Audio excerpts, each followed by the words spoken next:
Meeting of Henderson County Fiscal Court. We're glad you're with us this morning, and we're going to begin as we always do with an invocation, and we welcome Pastor Eric Hoy of First Presbyterian Church to the podium. Please stand.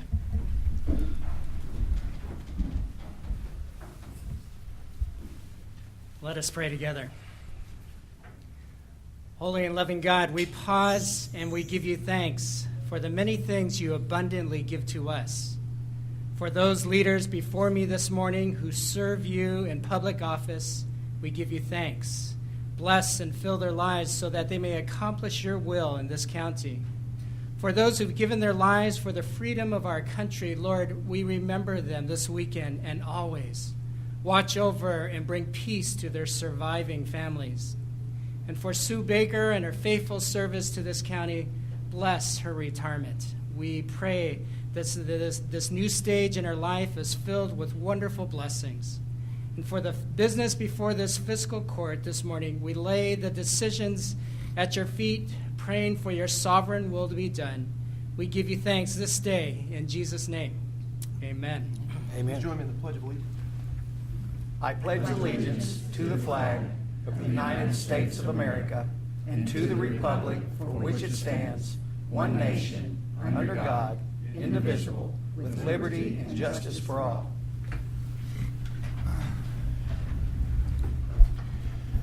Thank you, Eric. Appreciate you every time you come and visit. Madam Clerk, for the final time, please call the roll. Magistrate Alexander. Here. Magistrate Todd. Here. Magistrate Wilkerson. Here. Magistrate Putman. Here. And Magistrate Warren. Here. I'll be saying that a lot today, I think. Gentlemen, you have before you the minutes of the May 1st, 2018 Henderson County Fiscal Court meeting. After a period of review, I'll entertain a motion to accept those. So moved. Second. You have a motion and a second. Any clarifications, additions, or corrections? Please call for a vote. Magistrate Alexander. Abstain. Magistrate Todd. Aye. Magistrate Wilkerson. Aye. Magistrate Putman. Aye. And Magistrate Warren. Aye. Thank you. We have a busy schedule, so we're going to dive right into it. And first, I'd like to call up Jennifer Marks from the Green River Area Development District to help us work through the end of a Warm Center Community Development Block Grant and the application for another one. So at this time, I would like to entertain a motion to go into public hearing to discuss the closeout of the 2017-18 Warm Center Community Development Block Grant. So move. Second. Motion and a second. All those in favor signify by saying aye. Aye. Any opposed? We are now in public hearing. Ms. Marks, would you update us? Thanks, Judge. The purpose of this meeting is to provide information regarding the closeout process for the Henderson County Regional Recovery Community Development Block Grant, CDBG, project for 2017-2018 funding cycle. The Women's Addiction Recovery Manor, also known as WARM, has been in existence for 10 years. The center houses about 100 women. This year, it does have 125, so they're growing each year.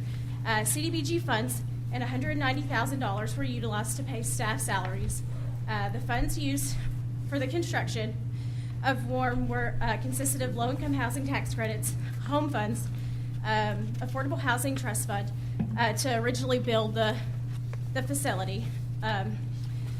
The funds used to also house the women and to pay utility funds as well come from the Department of Corrections as well as the Section 8 vouchers.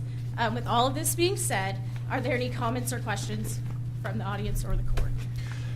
With that, I'd like to ask anyone from the audience who'd like to make any public comments about the closeout of this CDBG grant. You can come forward and offer your thoughts. I have to ask 3 times, so I'll ask again. Second time, anybody like to speak to that? And a third time? Any questions or comments from the court about the past year with this grant?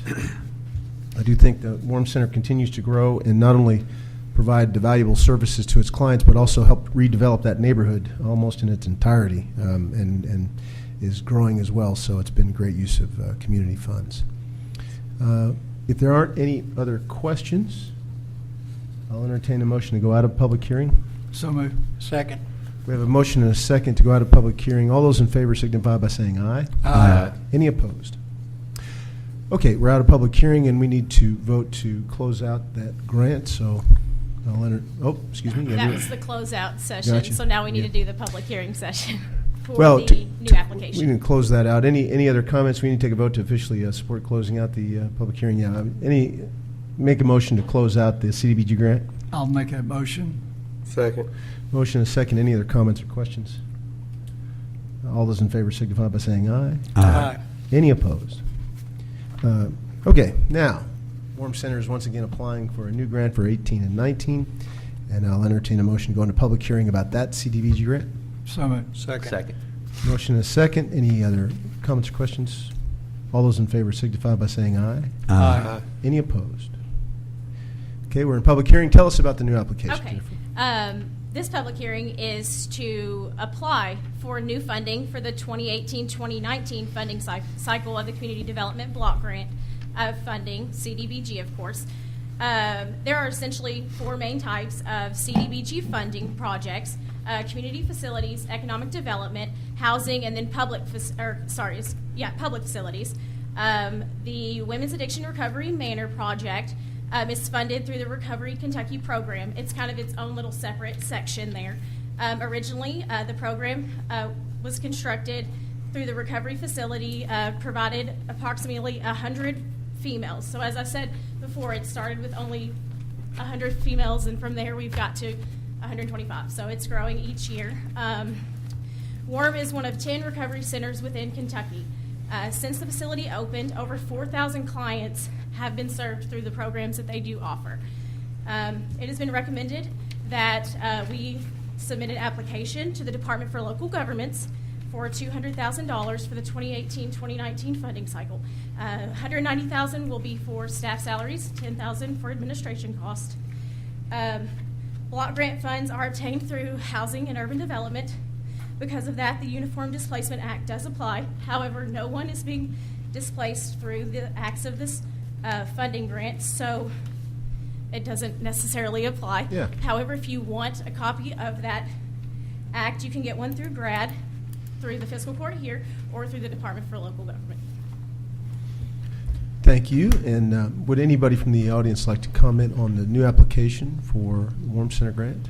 Just for the sake of completeness of the record, would you state your name and who you're with? Oh, Jennifer Marks, and I'm with the Green River Area Development District in Owensboro. Thank you. Any other public comment? That's my second ask. Anybody like to say anything on behalf of this grant? Any members of the court have a question or comment? I have one comment. I'd like to say I would hope that GRAD continues to work with WARM on these grants. They certainly help WARM in its operations. I know CDBG grants can be finicky and they can come and go sometimes, and I would hope that GRAD continues to work with WARM to make them aware that this may not be a never-ending source of funding, that there may, at some future date, they may have to look elsewhere. That's just the word I get from everybody who handles all the types of CDBG funding, so I'm sure you'll be in close contact. And Judge, I was just going to tag onto that. I agree. This is an excellent program. I knew Mr. Ball, Don Ball, who was instrumental in getting it started, and it just provides so much benefit. We're really very fortunate to have it because they're not in every community. Right. So it's kind of a regional concept, I guess you might call it. But anyhow, yes, anything you can do to help them would be great. Any other comments? Not really. Entertain a motion to go out of public hearing. So moved. Second. We have a motion and a second. Any questions? All those in favor signify by saying aye. Aye. Any opposed? We're now out of public hearing, and I'll entertain a motion to support the application for 2018-19 for the Warm Center. So moved. Second. And let me actually have the clerk read the resolution. That's true. A resolution authorizing the judge executive to sign and submit a community development block grant application to the Kentucky Department for Local Government. Be it resolved by the Henderson County Fiscal Court that the judge executive be and he is hereby authorized to sign and submit an application for community development block grant funds to the Kentucky Department for Local Government for the Women's Addiction Recovery Manor. So we have a motion and a second on that resolution. Any other questions? And go ahead and take a voice vote there. Magistrate Alexander. Aye. Magistrate Todd. Aye. Magistrate Wilkerson. Aye. Magistrate Putman. Aye. And Magistrate Warren. Aye. Thank you very much, Jennifer. Appreciate you being here. Next, I'd like to call up Mitzi Weber from the Henderson County Parks Department. She has a lot of folks with her today to give us an update on 4-H in our county and how we can partner with our 4-H program. Before I do that, I'd like to sneak something in. If you haven't seen the Henderson magazine, we had a nice article about the reading in the park. We're going into our 5th year. So Terrific. It's a great program. 4-H has worked really hard over the last year. They have grown by leaps and bounds, and their volunteers are putting in a lot of hours to make that growth with the kids. They put in for a grant, and then they put in for another one and another one.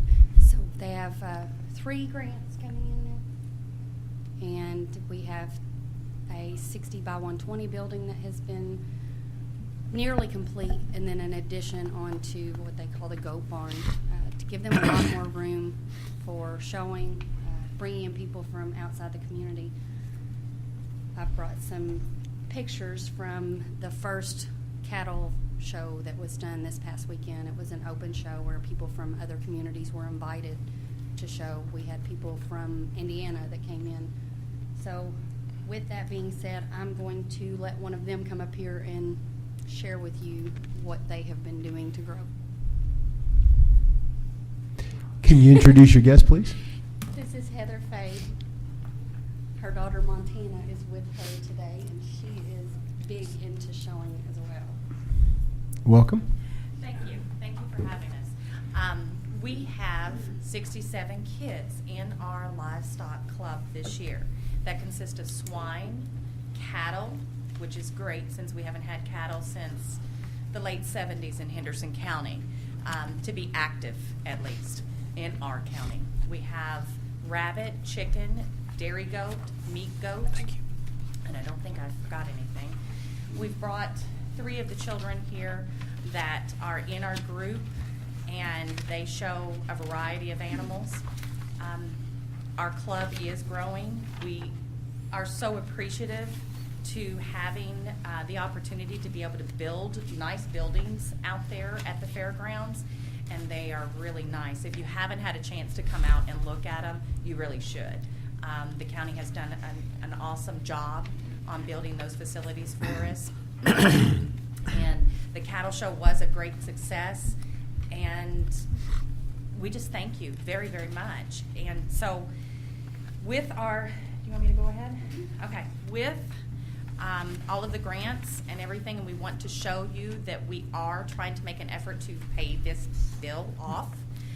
We're having more fundraisers throughout this year to help pay the bill off, and we're going to apply for some more grants. We are presenting a check. Would you go up and give this to Mr. Schneider, please? Hey, I love it when this happens. Oh, Mr. Schneider, right here in the gray. And this is a check for $10,000. Wow.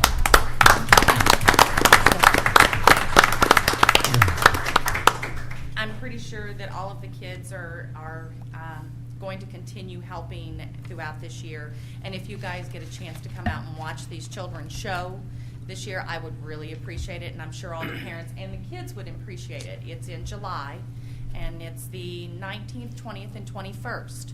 So you can come out and enjoy watching the children, and on that Saturday we're having our auction, and we'll have a pork chop dinner. And I think, Mr. Schneider, you have been to one of our auctions and ate those delicious pork chop dinners that Pioneer gives them. They're about this thick and cooked all the way through, and so you could come out and join us. I hope everybody gets a chance to. Would you mind introducing your guest? Stand up there and introduce yourself. I'm Lauren Fambro. I'm Montana Fade. I'm Paige St. Pierre. And where did these funds come from exactly? That came from a grant, and with the kids doing barbecue rib sales, and all of our proceeds from our country ham breakfast that the 4-H kids put on, that we get up at 4:30 a.m. to start cooking for our breakfast that serves at 7 a.m. during fair time. They donated the whole proceeds to that. Thank you.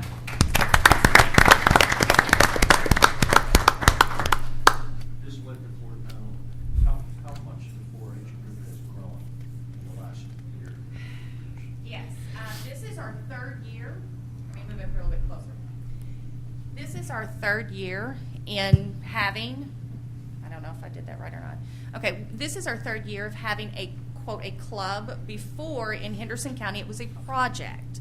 So that was just a yearly project. Kids got hogs or they got their market goats, and they only went to one meeting, and that was 6 hours, because in the state of Kentucky, all children that are in 4-H from ages 9 to 19 are required to have 6 hours of education in order to show an animal anywhere in the state of Kentucky. So that is a great requirement, and then we require that they show up to 4 meetings throughout the year, which runs from September to August. So with our club that we started 3 years ago, we started out with, I don't know, maybe 30 of them, and it has grown to 67. Fantastic. And so, and we're still growing. But now we're at a cutoff point that when kids call me or parents call me, I can't, because they should have already gotten their hours by a certain date, which was May 12th. So we can't accept any more, but I tell them, you know, I will keep them on a list and I will contact them, and we will start again in September, so they will be able to show the next year. And then a lot of children, I think we had 13 kids go to a KUIP tag-in, which that consists of, I think there was 17 if you count cattle and swine, but it was a tag-in in Hartford. They have them throughout the state of Kentucky, and they go and they get this RFD tag that goes into their ears, and they get a DNA sample pulled from the animal's hair that gets sent off. So what that allows them to do is go and show at district fairs, which will qualify them for state fair in August. So, and a lot of our children are striving to show elsewhere besides just our county fair. They're going all over. We're actually, these three we show dairy goats. So we're going to Edmonton, Kentucky, this Saturday. And except her, yes, she's in meat goats. And so we're going to a show so the kids can show, and they will actually be showing against adults. But it's the first show of the year, so it gets them out there and gets them exposed to being able to show their animals. Terrific. Any questions, comments? Judge, I was going to say, when I was much younger, I participated in this type of program, and I don't think a lot of people realize, like in these photos, you're seeing, maybe not you all, but kids that weigh 70 pounds, Yes. maybe 100 on a wet day, and these 400-pound animals are following them just like a little puppy. Yes. And when these people got that animal, it didn't start out that way. They spend hours on hours getting those animals to behave the way that, but anyhow, Yes. So what I'm trying to say is congratulations to you Oh, all. thank you. And people like this picture right here, that little girl and That's- that calf. Yes, I mean, Paige it- Bennett. Yes, it's just amazing the amount of the commitment of the family and the kids. So It hats takes off. a lot of commitment for the kids and the parents, because they do have to help a lot. My daughter started with cattle this year thanks to my dad's cow not accepting a calf, and Kyle's got it, so we ended up with it. So what better thing to do than, as a family, we're going to show it. So, you know, she's worked very hard. You know, they have to walk these animals, whether it be a cow. Okay, she's worked very hard, walking their animals. And Lauren, I mean, they end up with these goats, these market goats, and sometimes they're 40 pounds when they receive them. And it may not sound a lot like a 40-pound goat, but when they're on the end of a lead and they're jerking you around, they can drag you wherever. So some of our kids have been fortunate to have bottle kids, which are awesome in our group, because that way they tend to love you like their mother. So, but they do. They work very hard on a daily basis taking care of their animals, and I'm so proud of every one of them. And we couldn't have this program if it wasn't for the volunteers and our 4-H leaders. And we have a cattle leader here, and I'm sure if anybody remembers Miss Carly Evelyn, she spoke here at Fiscal Court last year for us. Excuse me. And we could not have this program. And then our wonderful agent, Jeremiah Johnson, he is very lenient with us, and he's very forgiving. So we do make mistakes a lot, but he allows us to have the freedom to grow this club and grow within Henderson County. And like I said, we couldn't do it without the Fair Board and Valerie Gentry for our Fair Board president, and we surely could not do it without you guys and Mitzi and Bill. We could not have such a great facility, and we are so thankful. And I mean, really, we are thankful. We're thankful for all those folks you mentioned too, and continue to be a strong partner. I think everybody feels that way, and enjoy the development out at the fairgrounds. It certainly is exciting to see, and thank you for being here this morning. And thank you for the check. It's very nice and great work. Well, thank you guys. Thank you.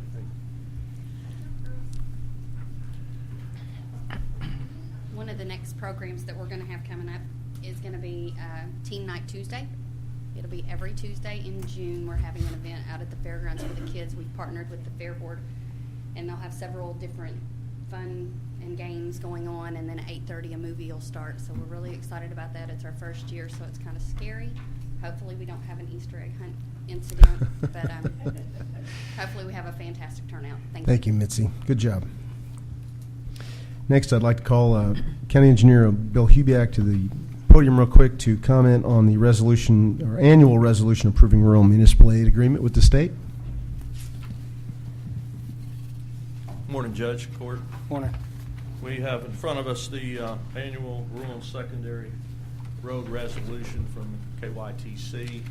This is our normal formality of how we get our funding from the state, and we just need to move forward with approving the resolution. Any other questions? Bill, this is our annual resolution for state funding through that program. And if there's no other comments or questions, I'll have the clerk read the resolution real quick, the first page. The fiscal court does hereby accept all roads and streets referred to in said contract as being a part of the county road system.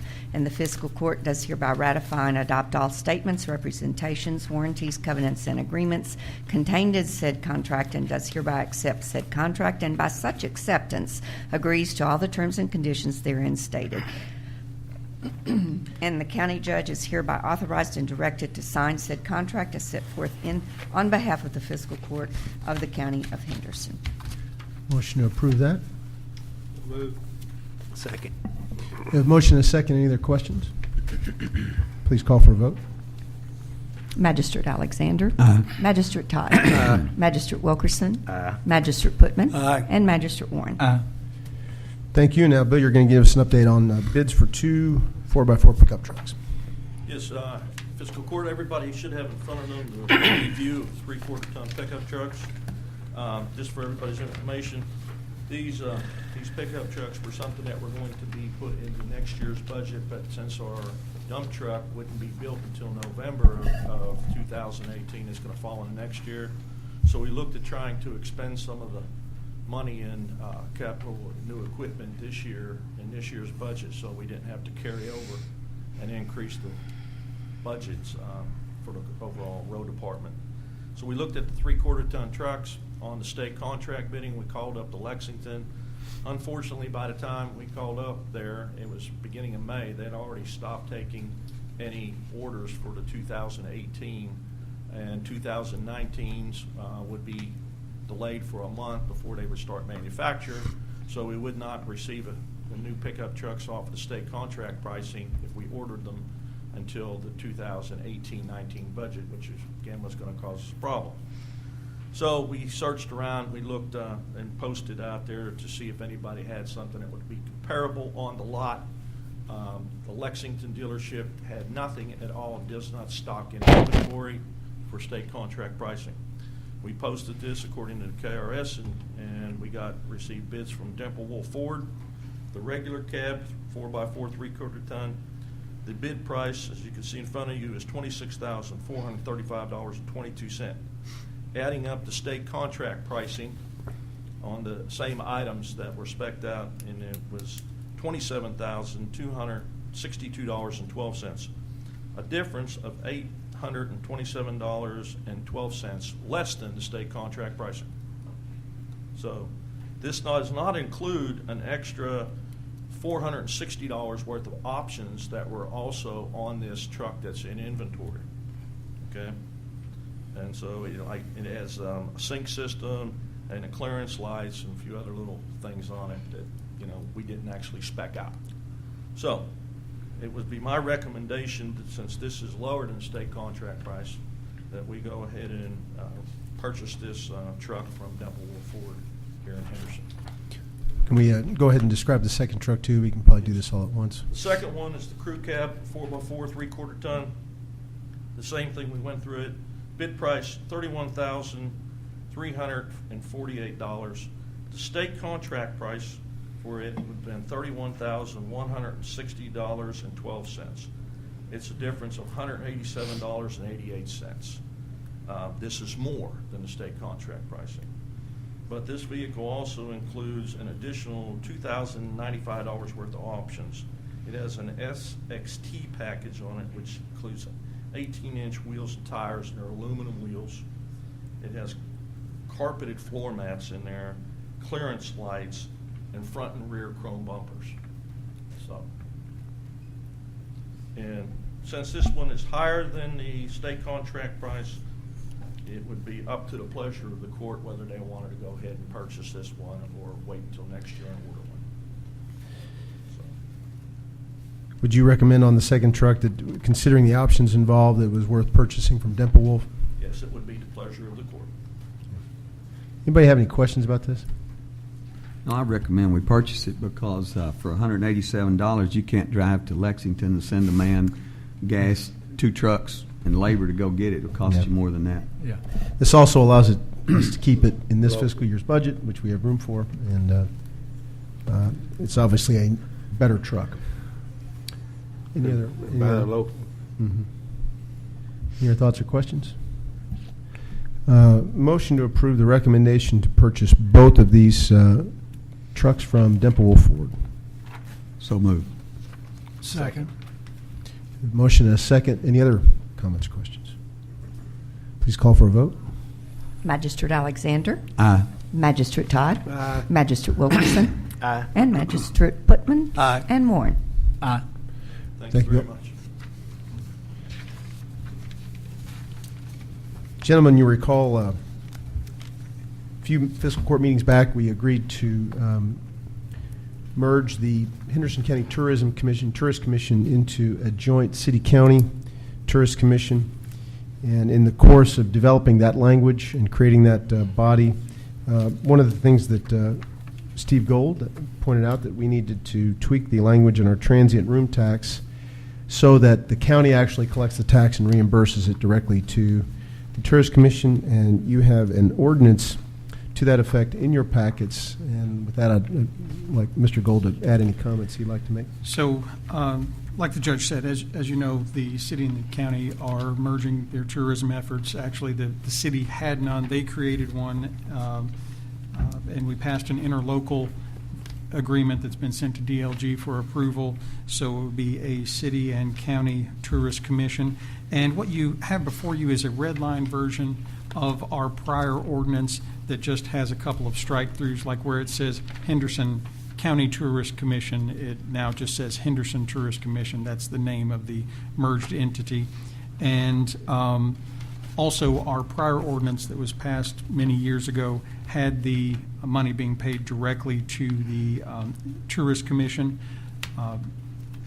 Subsequent to the passage of that a couple of decades ago, a state law passed that would require the county treasurer to collect this. So the hoteliers will be paying a check to the county treasurer, who will then turn around and give it to the Tourist Commission. That's going to happen the same way with the city as well. It'll be paid to the city treasurer, and the city treasurer will pay it to the Tourist Commission.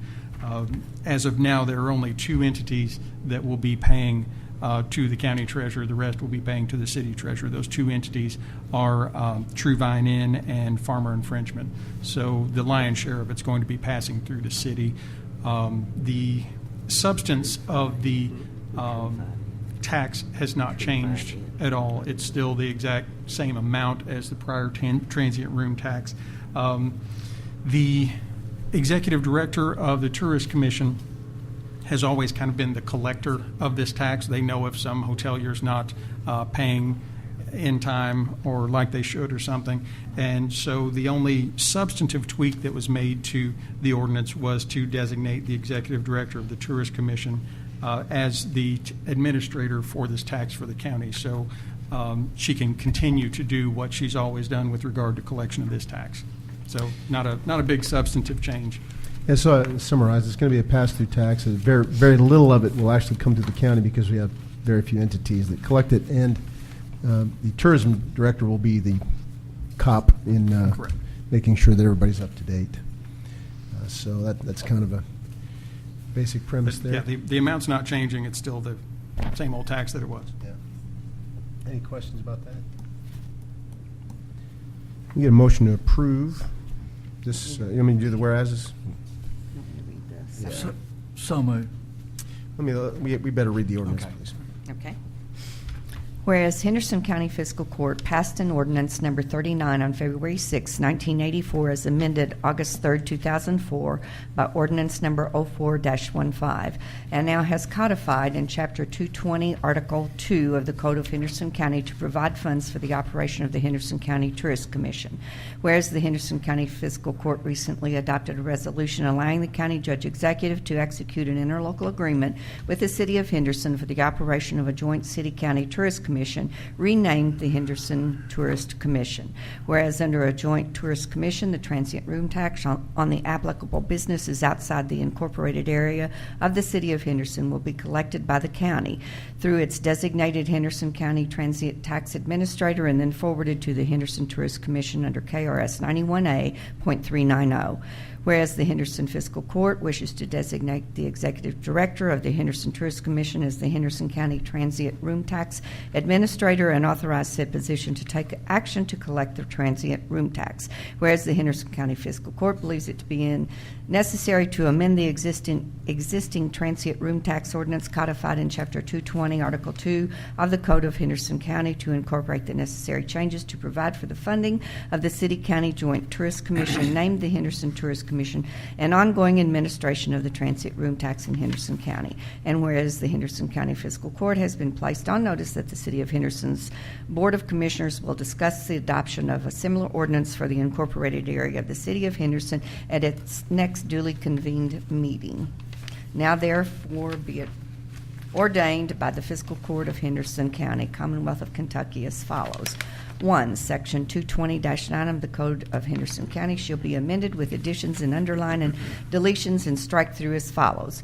To provide funds for the operation of the Henderson Tourist Commission, there is hereby continued a transient room tax of 3% on the gross rent received for the occupancy of a suite, room, or rooms charged by motor courts, motels, hotels, inns, or similar businesses. 2. Section 220-10 of the Henderson County Code of Ordinances shall remain in effect without amendment thereto.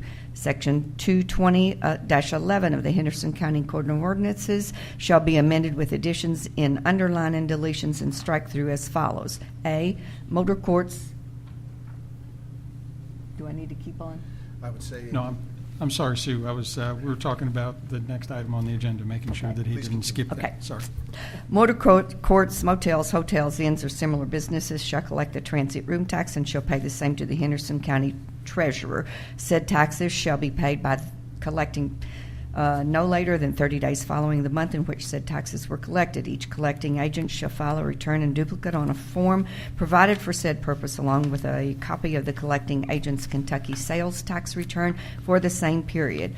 This is underlined, which is a change. For the purposes of enforcement of this tax, the Executive Director of the Henderson Tourist Commission is hereby designated as the Henderson County Transient Room Tax Administrator and is further authorized to review returns, initiate audits of collecting parties, and undertake any necessary legal enforcement action.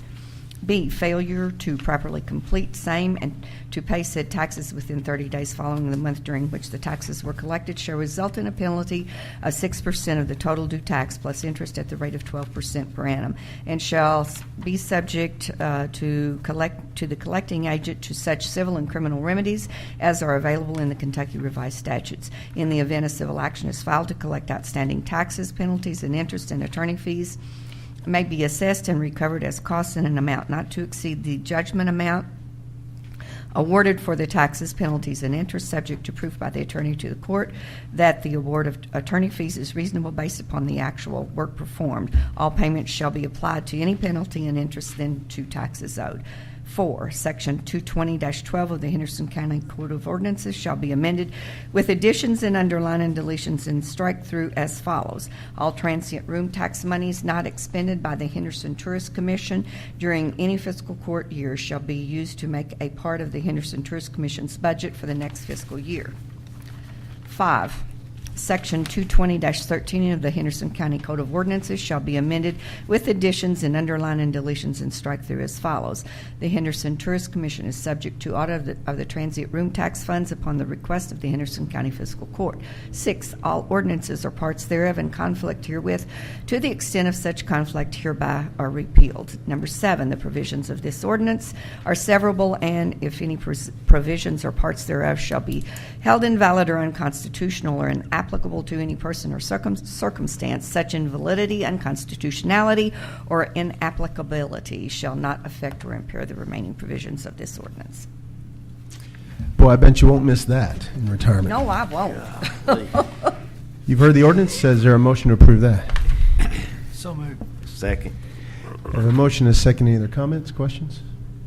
Please call for a vote. Magistrate Alexander. Aye. Magistrate Todd. Aye. Magistrate Wilkerson. Aye. Magistrate Putman. Aye. And Magistrate Warren. Aye. Thank you, and thank you for your work on that, Steve. Getting back to an item I skipped over on the agenda, as you recall, we have formed a new Board of Zoning Appeals, and we are going to be working with the City of Corydon to hear their appeals to that same board, and Steve has developed a interlocal agreement with the City of Corydon to help administer their appeals and also receive compensation from the City of Corydon in proportion to the number of appeals from their community that we hear. And with that, I'll let Steve add anything you'd like to add. Did a lot of work with Chris Wisher, the city attorney for the City of Corydon, and he actually drafted the interlocal agreement. I didn't want to take credit from him on that.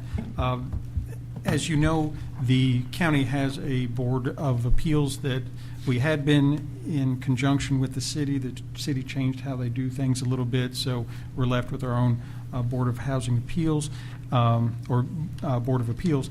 And what the issues that were coming up that necessitated doing all that, turns out that most of them were in Corydon, and so the City of Corydon did not have their own appeals that had previously been heard by the Joint City-County Board. So in order to get those heard, they asked that the county agree to have the board hear the Corydon appeals, and that's what this is about, and it splits out how they would handle any fees from that and how they would reimburse the county for those things. So it's a pretty straightforward agreement, just allowing the County Board of Appeals to hear those City of Corydon issues. And again, they would help cover any fees related to hearing their appeals reimbursed to us. Take a glance at the agreement. It's not very long, but entertain any questions. Steve, be happy to answer.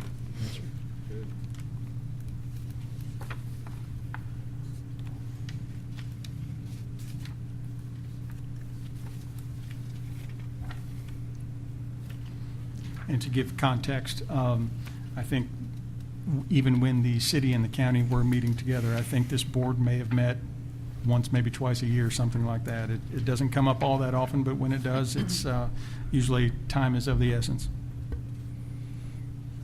And if you'll recall, I think the new form board is made up basically the same members who served in that former capacity. Yes. So I'll have Sue. This is a one-page resolution, Sue. Resolution, much easier. Okay, whereas the City of Corydon and Henderson County desire to work jointly and cooperatively with each other for the purpose of authorizing the Henderson County Board of Appeals to act as the Board of Appeals for appeals arising under Ordinance 2014-1 and pursuant to KRS 198B070. Whereas the interlocal cooperation agreement, KRS 65.210 through 65.300, permits public agencies to enter into interlocal agreements for joint or cooperative action. Whereas the City of Corydon and Henderson County have decided to enter into the attached interlocal cooperation agreement pursuant to the aforementioned statutes. Now therefore be it resolved by the Henderson County Fiscal Court that the interlocal cooperation agreement attached hereto and made a part hereof is hereby approved, and the Henderson County Judge Executive is hereby authorized to execute said agreement. Motion to approve that. So moved. Second. We have a motion and a second. Again, any questions, comments? Appreciate your patience there, reading through that. Please call for a vote. Magistrate Alexander. Aye. Magistrate Todd. Aye. Magistrate Wilkerson. Aye. Magistrate Putman. Aye. And Magistrate Warren. Thank you. Next, I'd like to call to the podium from the Volunteer and Information Center, Ms. Susan Sauls, who is also accompanied by Tricia Wright, to give us an update on a new service the VIC is providing the community. That's right. And we're excited about this. Good morning. Good morning. Morning. For a very long time, I don't know how long, the Volunteer and Information Center produced this document, 148 pages, community resource guide, and it has a lot of agencies listed in here. So with all kinds of information about who the executive director was, the phone, the address, et cetera, what they do. And a lot of people in town used this. A lot of agencies, thank you, a lot of agencies and a lot of businesses used it and referred to it when they were looking for people, when they were looking for assistance for people. But today is in the 21st century, and this was a pain to do. I wasn't around as the executive director when they were putting this together, but I can tell you that as soon as it was in the hands of anyone, it was already outdated because information changes, as you know, very quickly. So when I came on board about 1.5 years ago, I said, we can't do this anymore, so we need some help. Didn't get really anything done with it until Tricia came along. Tricia Wright is one of our board members who does an excellent job for us. And now what we have is a totally online version, and you can access it by going to HendersonKYCRG.com. I'll just hand it over to Trish for just a second. Thank you guys for letting us come here and show this to you today. I would ask that if you are a local business or know anybody who has a local business, we have plenty of posters provided by the wonderful Tide Ride Out at ABBA Promotions, and we'll be making the rounds as well. But I wanted to go through just a few of the features here. If you were at the Henderson Leadership Initiative commencement ceremony this February, you saw a mock-up of this, but it was not a thing yet. It is now a thing, and it is live. I don't know if you guys can see this screen or not, or if you have it on you got it on your thing? Okay, awesome. The default page when you go to HendersonKYCRG.com is the search page. Now, before you search or before you select a category, the agencies are listed alphabetically by default, but if you go to select a category, you can browse all kinds of needs, trying to categorize them as best as we can, including employment needs, government needs, housing needs, basic care. And we wanted to make sure it was accessible to those who English may be a second language for, so we did include a translate option as well. And for those with literacy concerns, we wanted to make sure to include logos, so for better visibility there. And if you would just look there on the American Red Cross one, we'll use them as an example. If you go to show notes, yes, and you scroll down a bit, in each of these agencies, from this one page, you can find what the eligibility requirements are, what specific services they provide, and if you go to show map there on the right, you can, theirs is the P.O. box, I believe, but if the agency has a physical address, you'll be able to map it from right there as well, all from one place. So if you're not familiar with where the agency is located, you'll be able to see it right from your computer or phone.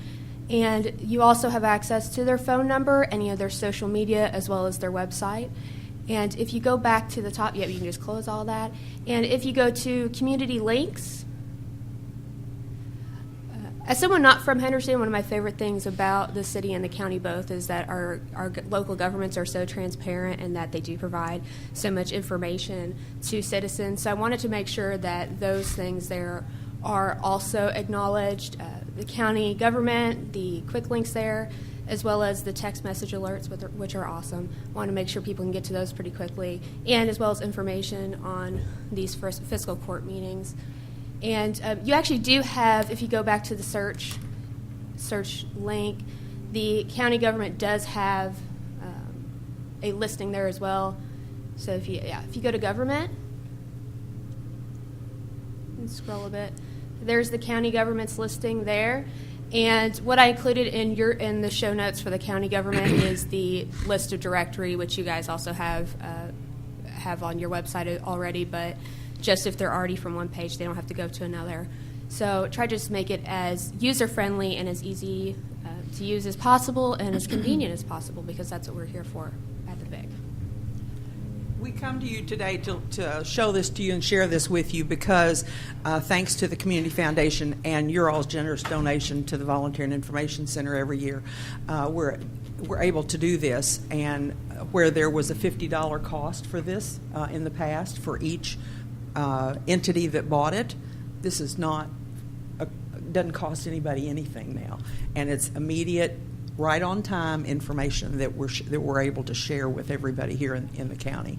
So we appreciate you for your generosity, and we thank you for your time this morning. Thank you. Well, please hang out if anybody has any questions or observations.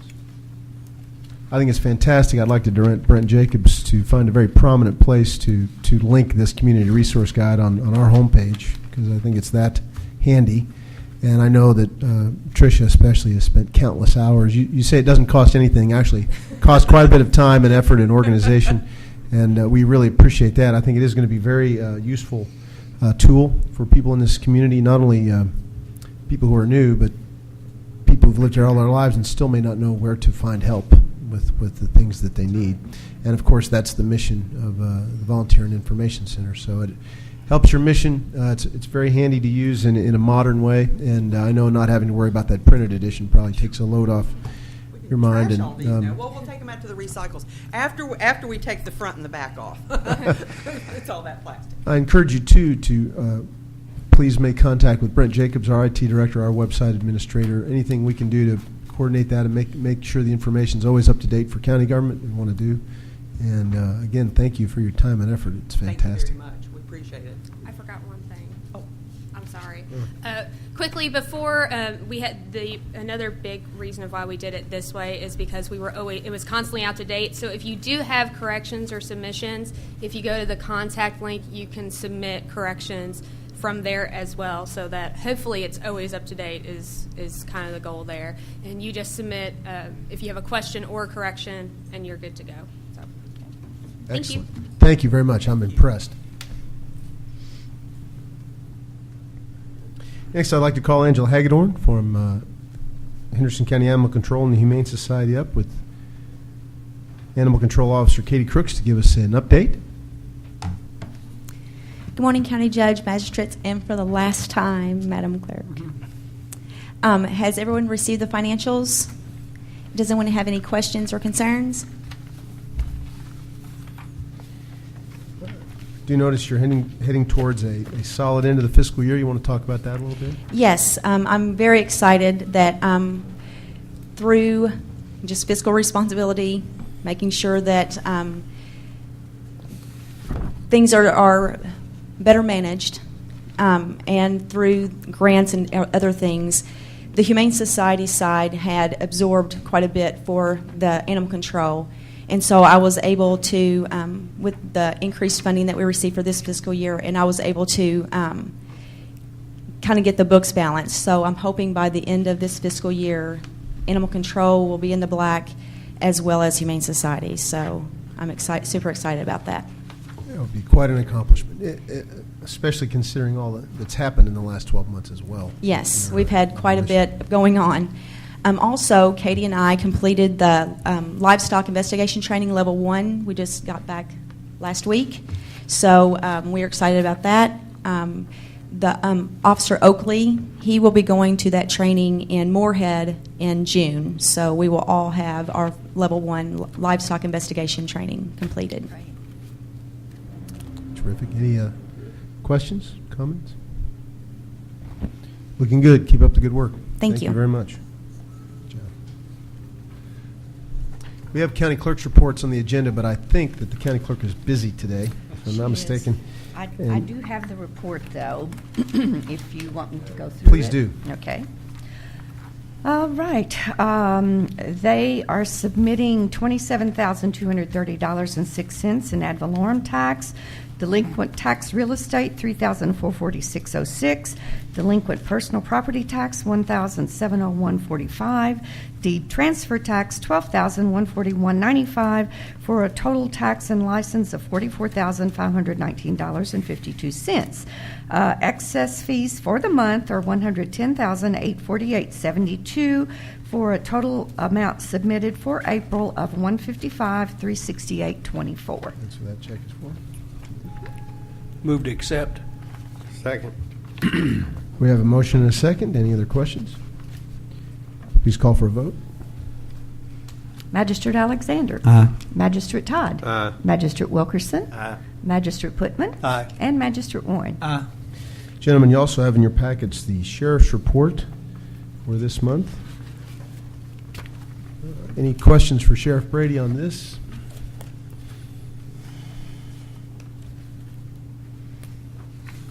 If not, I'll entertain a motion to accept. So move. Second. Motion and a second. Any questions? Please call for a vote. Magistrate Alexander. Aye. Magistrate Todd. Aye. Magistrate Wilkerson. Aye.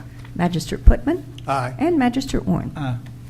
I'd also like to ask Sheriff Brady to come to the podium, please, with a guest to give us an update on the Pennyroyal Narcotics Task Force and a possible way we can help them in a difficult situation they've encountered. Thank you, Judge. I also would like the court to know that we just went through our audit. We collected about just under $26 million worth of taxes, and the women down there balanced within $22.11. If I can find the person that was off $22.11, we're going to deal with them. But that is a great audit. The audit said it was one of the best audits that they've seen statewide, and it's the best audit our sheriff's office ever had. So when you see those girls that work at front window, if you will, thank them for the job they do. They keep us on track. Just as a context, remind us the standard allowable deviation in the Well, I event. asked the auditor, I said, how far can he be off and you will not investigate somebody? And they said $20,000. And we were off $22. And we were off $22.11, but next year we might be off $19,000 if they're not. No. They do a great job. Judge, thank you for having us. I brought with me today David Thompson. He's a retired lieutenant colonel from the Owensboro Police Department, served 30 years with them, most of that in investigations and narcotics investigations. He is the director of the Pennyroyal Narcotics Task Force. As you are aware, we joined them about a year and a half ago to help us with drug investigations. He has some really, I think, impressive numbers as to what's happened in this county since Pennyroyal's come up and started working with us. The thing at question is that there is a federal judge in Chicago who, because of a sanctuary city issue, is withholding all federal funding across the country until this issue is settled, until the judge makes a ruling on it. We've been hearing for a month and a half the judge was going to rule any day, and if he rules, they can release that money, and the Pennyroyal Narcotics Task Force will get their funding from the federal government as they normally do. But he still has not ruled. We're at a point where if they do not receive some funding shortly, probably in about, I'm going to guess 2 or 3 weeks, they're going to have to shut their doors and not operate until that money is released. I will let Director Thompson come up and give you some numbers as what Pennyroyal Narcotics Task Force has done in Henderson County. I think you'll be pretty impressed with the numbers. David? Thank you. Again, my name is David Thompson. I'm the Director of Pennyroyal Narcotics Task Force. I appreciate you having me here today. I'd like to start off by saying I'm really quite embarrassed to come here and be talking about this when you got these young folks from 4-H handing you paychecks, and I'm up here trying to get that $10,000 back. So I do appreciate you coming here. Again, we really hate to be in this situation. For those that don't know what pennyroyal narcotics is, about 1987, the pennyroyal region formed this task force to support rural counties into combating their drug situation. So we are the oldest. We were the first task force. We are the oldest task force and the largest, other than DESI, KSP, in the state of Kentucky. Where we're at today, and this has never happened before, but because of the sanctuary city idea that President Trump come up with, that some of the cities have sued, and basically President Trump saying that these sanctuary cities are not going to get federal grant monies. Well, that's how we are funded as a task force, and many task forces throughout the country funded that way. And so a federal judge in Chicago has filed suit and said that no one's going to get that money. If the sanctuary cities get it, no one's going to get it until we have a hearing on this and we'll decide what we're going to do. That hearing has taken place, but the judge has not, as the sheriff said, made that decision yet.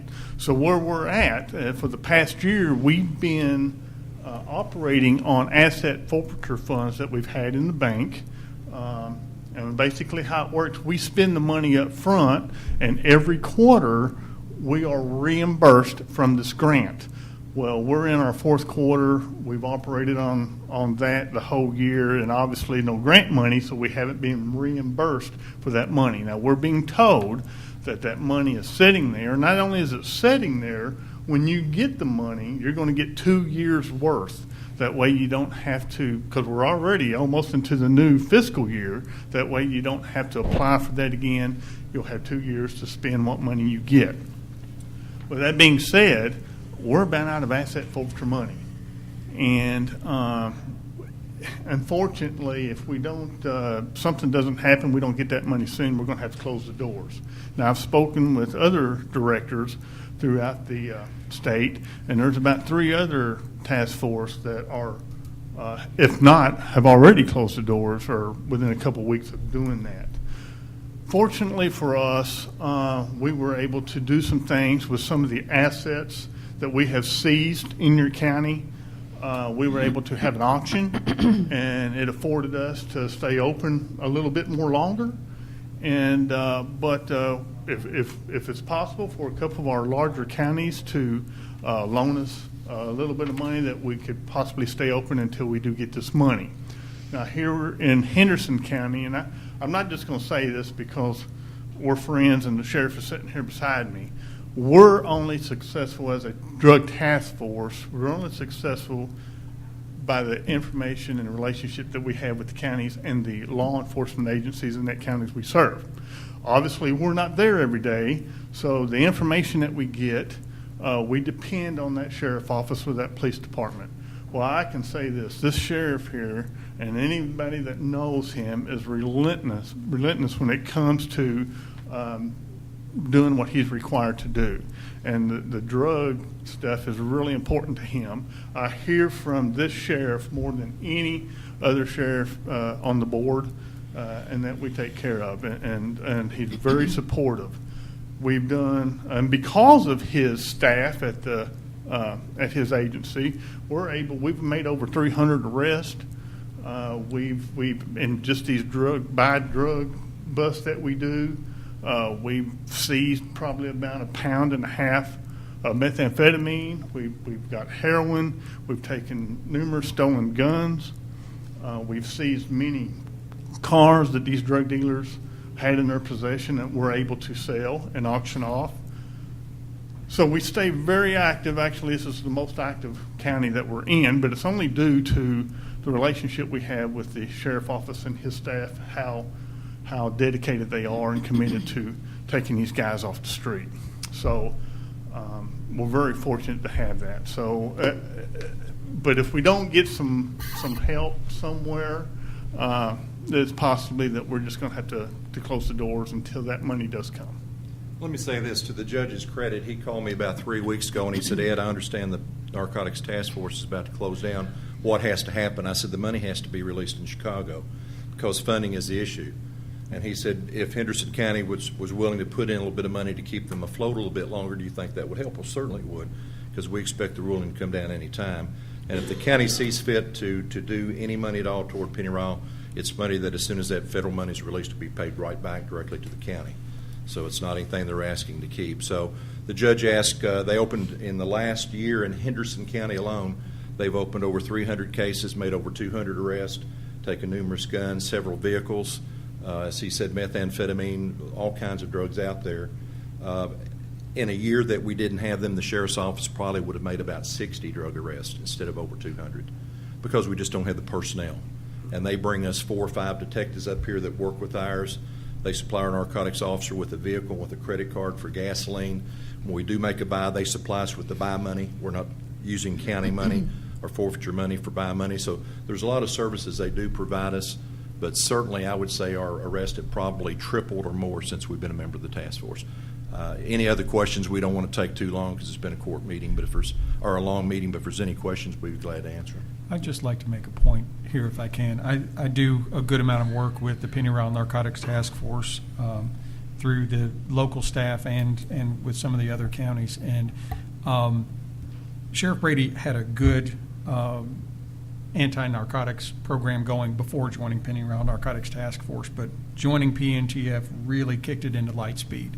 And the cases that we're getting are good cases. These aren't Bush League possession cases, not penny ante stuff. Bless you. This is real. These are real trafficking cases. These are dealers, people that are doing this drug counting. They don't drug trafficking. They don't respect county lines. They operate in the region, and it's really important for us to operate regionally to be able to shut them down.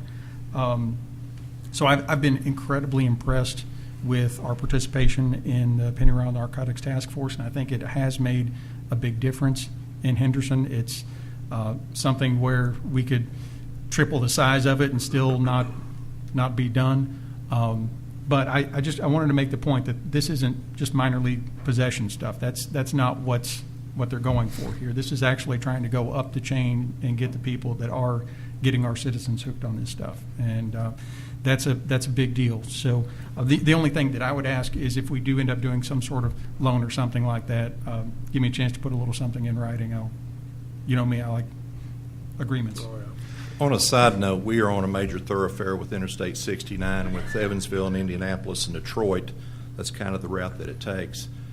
We sent 2 deputies a couple of weeks ago to Memphis, Tennessee for drug interdiction training, and they're spending their first day today out on Interstate 69 attempting drug interdictions.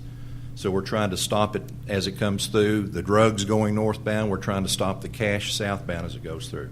They caught a couple of guys down in Tennessee several months ago that had $500,000 cash on them that they had brought from Evansville, Indiana. They'd come right through our community. I wish we'd interdicted that, because we can seize most of that. So we're working hard on all fronts to try to keep this community as protected as can from drugs, but it's a full-time battle. After talking with Sheriff Brady about what we could possibly do, I had a chance to talk with Steve Tribble, who's Judge Executive in Christian County. Christian County and Henderson County are the 2 largest contributors to the Pennyrile Narcotics Task Force, and I broached the idea with him of each of us cutting aside $10,000 each to help the task force bridge the gap till whenever this ruling happens. And you've heard Mr. Johnson say that it's their intent to then pay us back, reimburse us that money when the federal funds are released. We also have the option of just deducting it from next year's contribution to the task force, whatever makes the most sense or is easiest. He is presenting that proposal to his budget committee today, but and we'll see what happens, but I also asked Mr. Johnson if $20,000 total, how far would that get them? And I think you said 4 or 5 months, 3 or 4 months would help them continue operations, and it should be enough time for this judge to make a ruling. You just never know about federal courts, and this is a much higher political issue, the whole sanctuary cities controversy, so who knows. But I think the work of the task force needs to continue, and we certainly have it in our contingency to do this, and the prospect of getting reimbursed or just deducting it from next year's contribution makes sense to me, helps protect us. Any thoughts about that proposition? I've been on the phone with Senator McConnell's office half a dozen times, and he's involved in it. his people, they cannot tell a federal judge to do anything. But they have gone through the Department of Justice and asked them to try to speed this process, this decision up. So we're reaching out to Senator McConnell and other people in Washington trying, but it's a federal judge is going to do what a federal judge wants to do on his time frame. What we can do, if, at your discretion, with your approval, is agree to move $10,000 from contingency to the same line item that Ed normally pays his subscription to the Pennyroyal Narcotics Task Force, with agreement perhaps that Mr. Gold can draft to help make this happen. And what happens in Christian County is obviously not up to us, but knowing that we agreed for our end would certainly make, I think, maybe a little bit better chance down in Christian County. Does anybody have any thoughts about doing that? Anybody want to make a motion to that effect? I'll make that motion. Second. We have a motion and a second. Again, I think we're protected, but I also think it's important because the work of the Pennyroyal Narcotics Task Force has been excellent. So, please call for a vote. Magistrate Alexander. Aye. Magistrate Todd. Aye. Magistrate Wilkerson. Aye. Magistrate Putman. Aye. And Magistrate Warren. Aye. Thank you. Thank you for your idea, Judge. Appreciate Well, and it. we'll continue to work with you on what happens if Christian County, for whatever reason, doesn't follow suit. We may follow up with that. I get the sense that we want to chip in where we can, no matter what. But I know you probably need another county or two to help. So we'll continue that conversation. Thank you folks very much. Thank you. Yesterday, Mr. Gold and Jailer Brady asked if they could slide in something today on a project that they've been working on for quite some time, this establishment of kiosks in the detention center that would help with visitation and other functions. And I'd like to ask Jailer Brady to come to the podium, please. Again, there's a contract involved with making this happen, and I know that you've been working on it for quite some time. It's a bit of a late addition to the agenda, I know, but I thought we could talk about it, and if you feel comfortable going forward with it, certainly be happy to do that. I'll let Amy describe the project again. Okay. Before I start, can I say something on the Pennyroyal Sure. Narcotics Task Force? If you saw the news the other day, they helped the jail staff a lot, and they prevented a lot of drugs getting into our facility. And this was, within the past week, a large amount of pills and marijuana. It's a blessing. I mean, drugs in a jail, it will lead to disaster. Either an officer will get hurt, we'll have someone die, and thanks to the Pennyroyal Narcotics Task Force and their hard work, and along with our staff, they prevented that from happening. So, okay, Telmate and GTL and the kiosk. And before you begin, let Yes, sir. me just say that you have two pieces of information in your packet. One is a resolution, and one is the agreement that we're going to be discussing. One says Master Services Agreement at the top, and the other is a resolution mentioning Telmate. And I'm sorry about that. You want to follow along here? Okay. This would allow inmates to visit with their friends and families from in their cell, and their families would remain at home. It'll save a lot of money for the families. We house federal inmates from Indianapolis to Knoxville. A lot of them don't have the money to come visit, but they find the money. And instead of spending it on their children, they come to the jail, drag their kids there. They'll visit for 15 minutes, make the 4 to 5 hour drive home. This will allow them to visit from their home. It will help with inmates and their families getting reacquainted and adjusting for when they're released.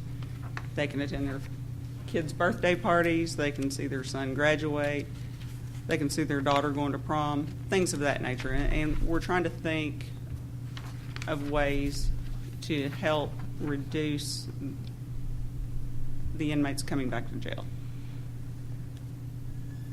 This will also allow inmates to deposit money when they come in, or friends and family to make deposits from home.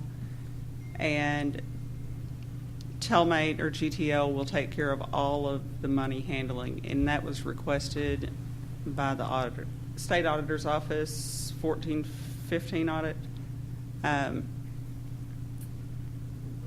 When you come to jail, there's a lot of hands-on money, and it would go into a box. Someone would come collect it. It would totally be taken care of by them, and it would go directly into our account. The clerk's office, it'll help the clerk's office. It'll allow them to post bonds. They could post bonds, and the money will be transferred to the clerk's account, and the only thing that will have to be done is the paperwork for those bonds. It'll go in a secure envelope, and it will go back with the bailiffs when they pick up court. So it'll save Herbie a lot of time and travel every single day to the jail. Now, it does have a few additional, these tablets have additional capabilities as well. Yes. As far as, I think there's even some legal research on there that is available to the inmates, and a few other things, forms for within the jails. Law library, GED, practice testing.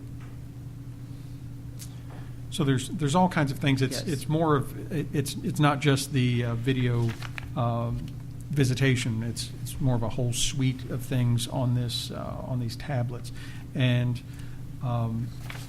we are currently under a contract with Securus Technologies to be our sole telecommunications provider. But Jailer Brady was able to work with them to seek a waiver of that exclusion or exclusivity provision from Securus to allow these specific tablets and kiosks and video visitation to be allowed into the jail. So we're still under this exclusivity with Securus, I believe, until the end of the year.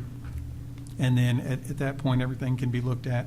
But between now and the end of the year, we have to be very careful to make sure that nothing on these tablets will violate that waiver of the exclusion of Securus. And what we will also see after speaking with the council for Telmate, with regard to the money processing, there's probably going to be a second agreement that they're going to come with sometime in the next couple of weeks with one of their affiliates. I believe the name is GTL.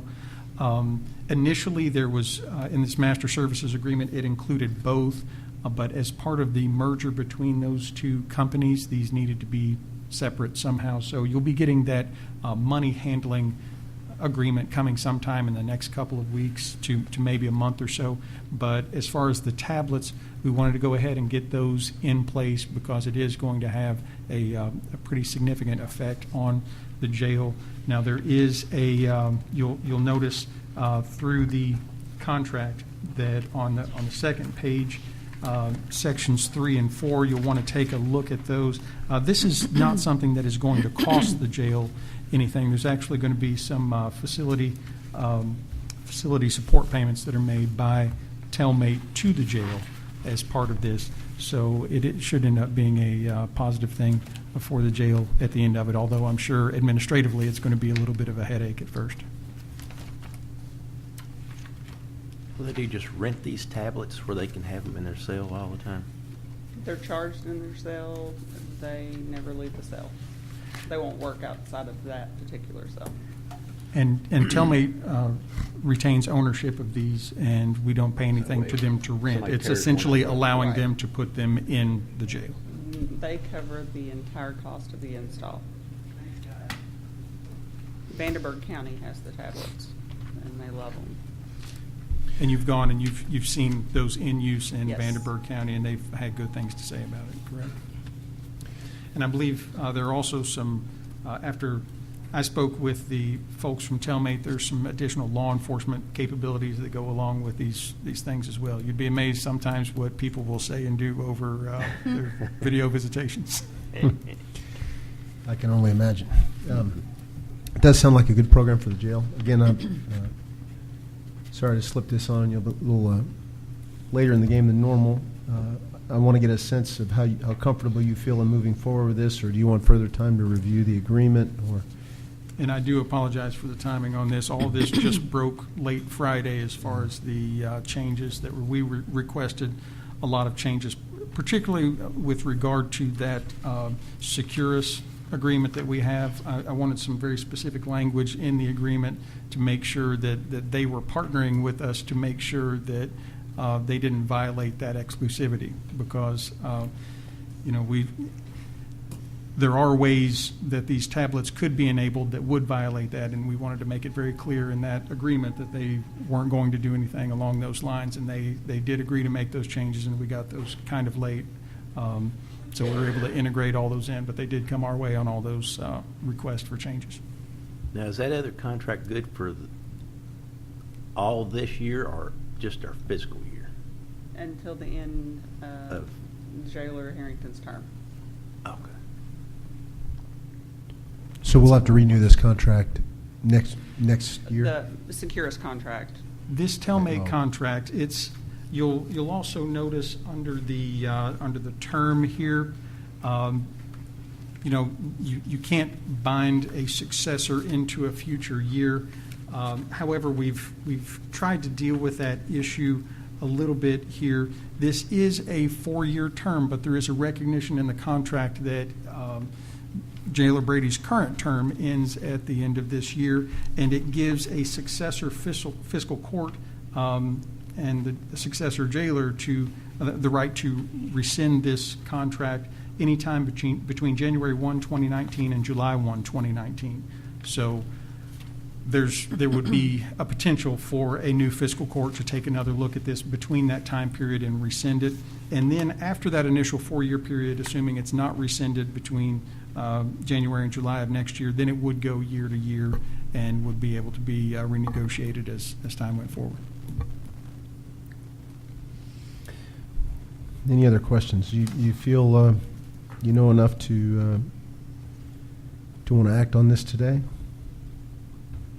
I like the idea personally. I don't understand all the security side of it, but I'll let y'all worry about that, because I can just see a lot of opportunity out there for things to happen. But I like the concept. These tablets, you have to be at the mounting station, which is on a wall, to do your video visit inside of your cell. So you can't just take it and go wherever. Oh, see, I was visualizing. Everybody's going to see you. Yeah. Okay. So do you need a motion? Well, if you feel comfortable moving forward with this contract, I can entertain a motion to, we'll read a resolution and go forward with it. I just wanted to make sure that you haven't had a chance to read every period and comma here, but I think we've summarized it pretty well. Again, almost all the onus is on the company and not the jail, right, and it is a revenue stream. So, and I like the fact that Steve's looked over it and hopefully made adjustments as you felt were necessary. And, more than their general counsel liked, but he ended up coming our way. Well, I'll make a motion that we proceed with the acceptance of the resolution as time, I'll say this, as time allows. That way, if you need 30 days or 15 days, or do I need to say by next meeting? Let's read the resolution. This agreement's good to go. Let's read the resolution. Signed off on it, and we're in good shape. Okay. Whereas the Henderson County Jailer is desirous of offering video visitation, inmate tablets, and kiosks in the Henderson County Detention Center. Whereas after research and investigation into various providers, has identified and hereby recommends the services of Telmate LLC, hereinafter Telmate, for the provision of video visitation, inmate tablets, and kiosks. Whereas the Henderson County Detention Center is currently bound by a telecommunications services agreement with Securus Technologies, hereinafter Securus, to be the Henderson County Detention Center's exclusive telecommunications provider. Whereas Securus has expressly agreed to waive exclusivity for video visitation, inmate tablets, and kiosks, provided that there are no telephone capabilities on the tablets. Whereas the Henderson County Fiscal Court approves the recommendation of the Henderson County Jailer that the the attached agreement be approved. Now therefore be it resolved that the Henderson County Fiscal Court hereby authorizes and directs County Judge Executive Brad Schneider to execute the attached agreement with Telmate regarding the installation of video visitation, inmate tablets, and kiosks in the Henderson County Detention Center, and to execute any and all other necessary and appropriate documents required to effectuate the intent thereof. Number 2, the Henderson County Jailer shall ensure that no services provided by Telmate at the Henderson County Detention Center shall violate the terms of the waiver of exclusivity for telecommunications services as executed by Securus. So I'll entertain a motion to approve that. So moved. We have a motion and a Second. And a second. Any other questions about this? And I do appreciate your flexibility here. Please call for a vote. Magistrate Alexander. Aye. Magistrate Todd. Aye. Magistrate Wilkerson. Aye. Magistrate Putman. Aye. And Magistrate Warren. Aye. Thank you. For the next item on the agenda, I'd like to go into executive session. We're going to be talking about some real estate, possible real estate transaction. Steve, can you cite the KRS? It'd be executive session pursuant to KRS 61.8101B, deliberations on the future acquisition or sale of real property by a public agency, but only when publicity would be likely to affect the value of a specific piece of property to be acquired for public use or sold by a public agency. So move. Second. We have a motion and a second. Any other questions? Please. Can Amy step I'm going to request her presence, yes. Please call for a vote. Magistrate Alexander. Aye. Magistrate Todd. Aye. Magistrate Wilkerson. Aye. Magistrate Putman. Aye. And Magistrate Warren. Aye. Please be patient. We'll be right back. Thank you for waiting. I need a motion to come out of executive session. So move. Second. Motion and a second. All those in favor signify by saying aye. Aye. Any opposed? There will be no court action based on that executive session. We will continue with the meeting. I'd like to call up Treasurer Brenda Ryder for the second reading of a budget amendment. Gotta go through all Okay, this is the second amendment second reading for these 4 budget amendments. The first amendment is in the general fund.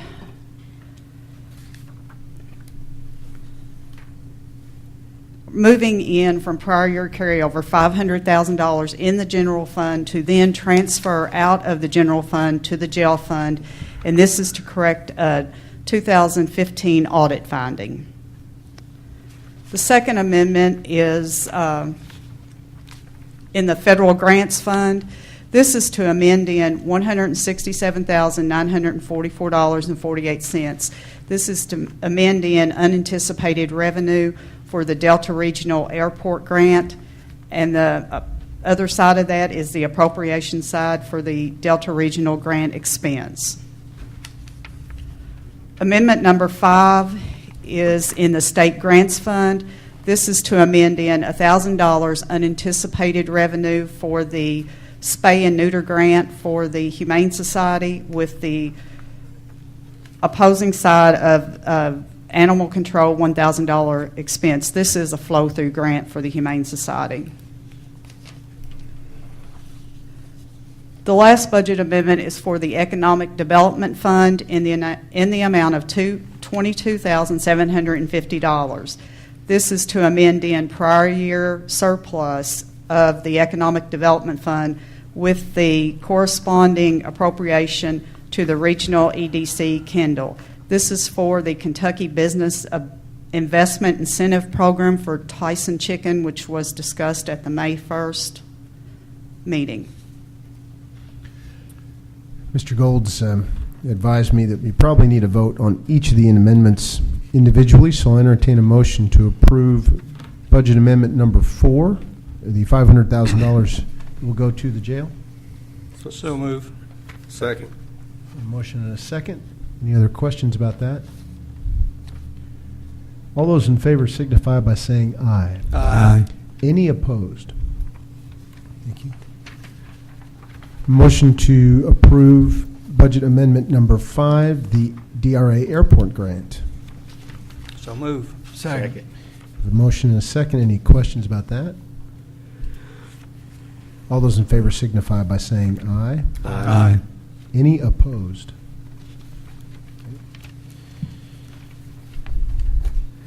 Motion to approve amendment number 6, the animal control grant. So moved. move. Second. We have a motion and a second. All those in favor signify by saying aye. Aye. Any opposed?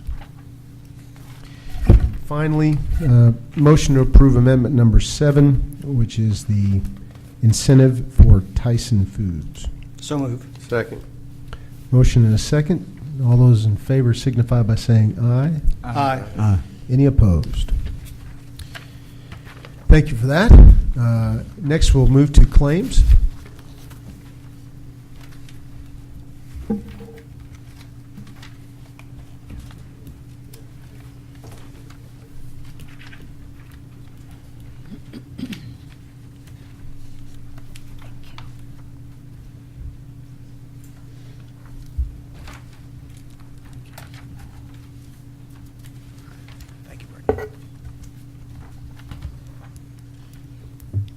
These are the bank balances after paying claims today. The day-to-day expense line item should be at approximately 91%. I have a list of additional claims. First, for the jail fund, to Freedom Dodge in the amount of $28,923. This is for 2018 Dodge Durango for the sheriff's vehicle line, expense line item. The second, to PTS of America in the amount of $500. This is from the prisoner transport expense line in the Sheriff's Department. The third check is to James Darcy in the amount of $1,200. This is for county attorney office renovations, and this is to come from the renewals and repairs courthouse line item. The fourth check is to Renisa Abner, clerk, in the amount of $1,041.69. And what this is for is this is to transfer funds that were actually posted as a franchise tax. As it turns out, it is a real estate tax payment. And we worked with County Attorney Steve Go to help us approve that. From the road fund, a check to Visa in the amount of $906.58. This is for miscellaneous park supplies. Another check to Visa in the amount of $670.18. This is for miscellaneous road and park supplies receipts. From the state grants fund, a check in the amount of $1,000 to the Humane Society for the flow-through of the spay and neuter grant, which we just approved through the second reading of the budget amendment. Any other questions on claims? On the miscellaneous items and park stuff, do we have anything that shows what the miscellaneous is, or? I can tell you, or I can provide you with the claim. Do it later, yeah. I'm just curious. I mean, nobody else maybe.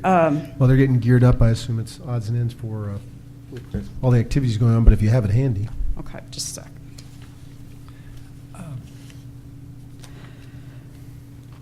The check to Visa in the amount of $906.58 was for a sign holder and then children program supplies for a summer program. And then the second check to Visa, the total of that is $670.18. $278.77 is for a mini excavating bucket for the road department, that is the road receipts. And then the additional $391.41 is for reading in the park materials for the parks program. Okay. You said something yesterday, or at our finance meeting, that you wanted to mention some of these larger dollar amount. And I think Yes, sir. one of them maybe was software subscription fee for data processing supplies, I think. In the general fund, if you have your appropriations, your claims registers, it would be page 3 of 7 for the general fund. There is a check in the amount of $35,471.54 to Fiscal Soft. And what that is for the annual subscription fee of the Treasurer software, which was approved last year towards the end of the fiscal year, and this is actually less than what was quoted to us last year at the time when we were researching the software. There's one right below that, toward about 3/4 down. The integrated integration partners in the amount of $32,805.21. That is for the new phone system courthouse wide.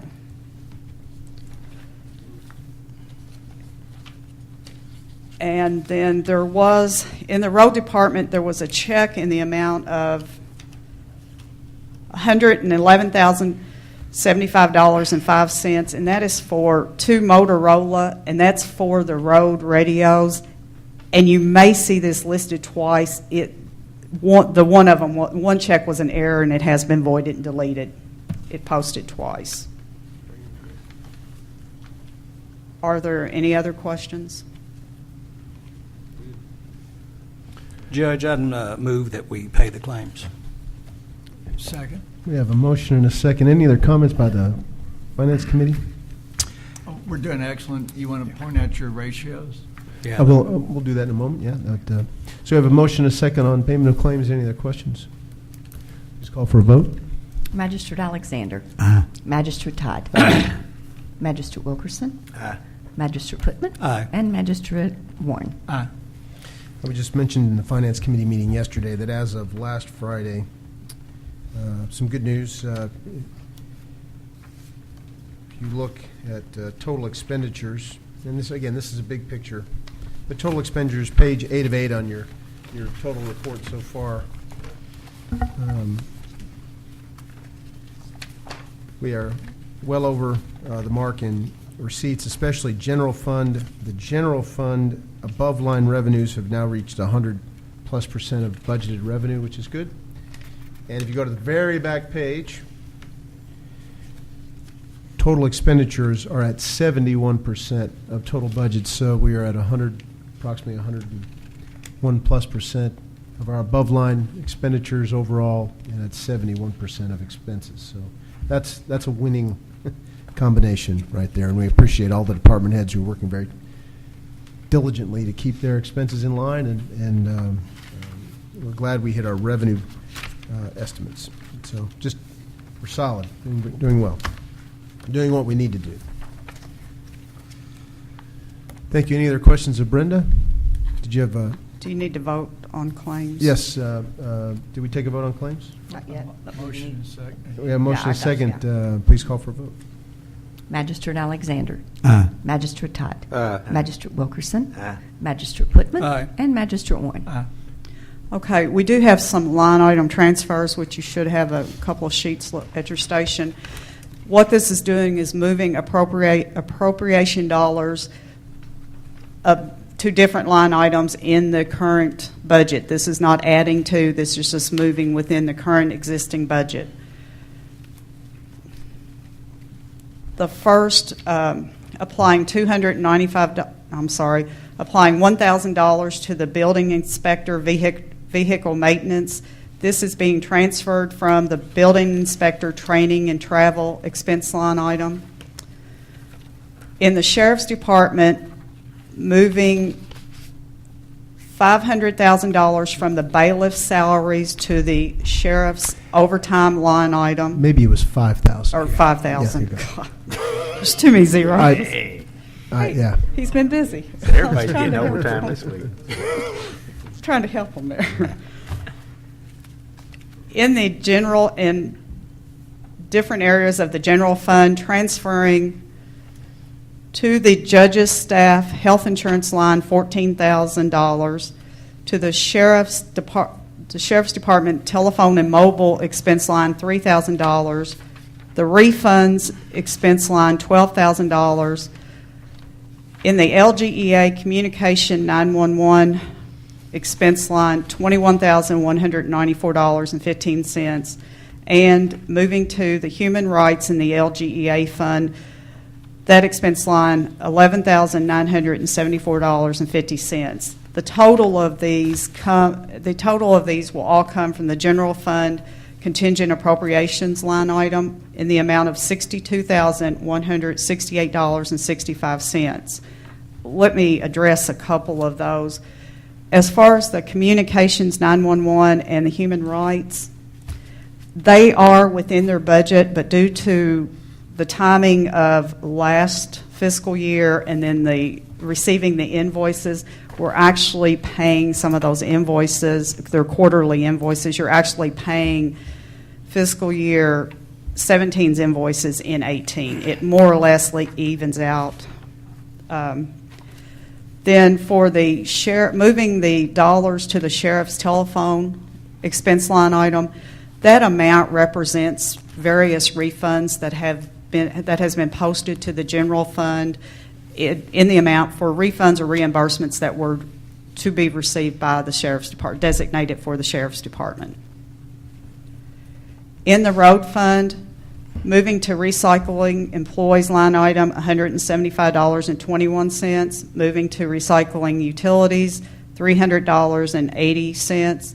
A total of $476.01 coming from recycling motor vehicles.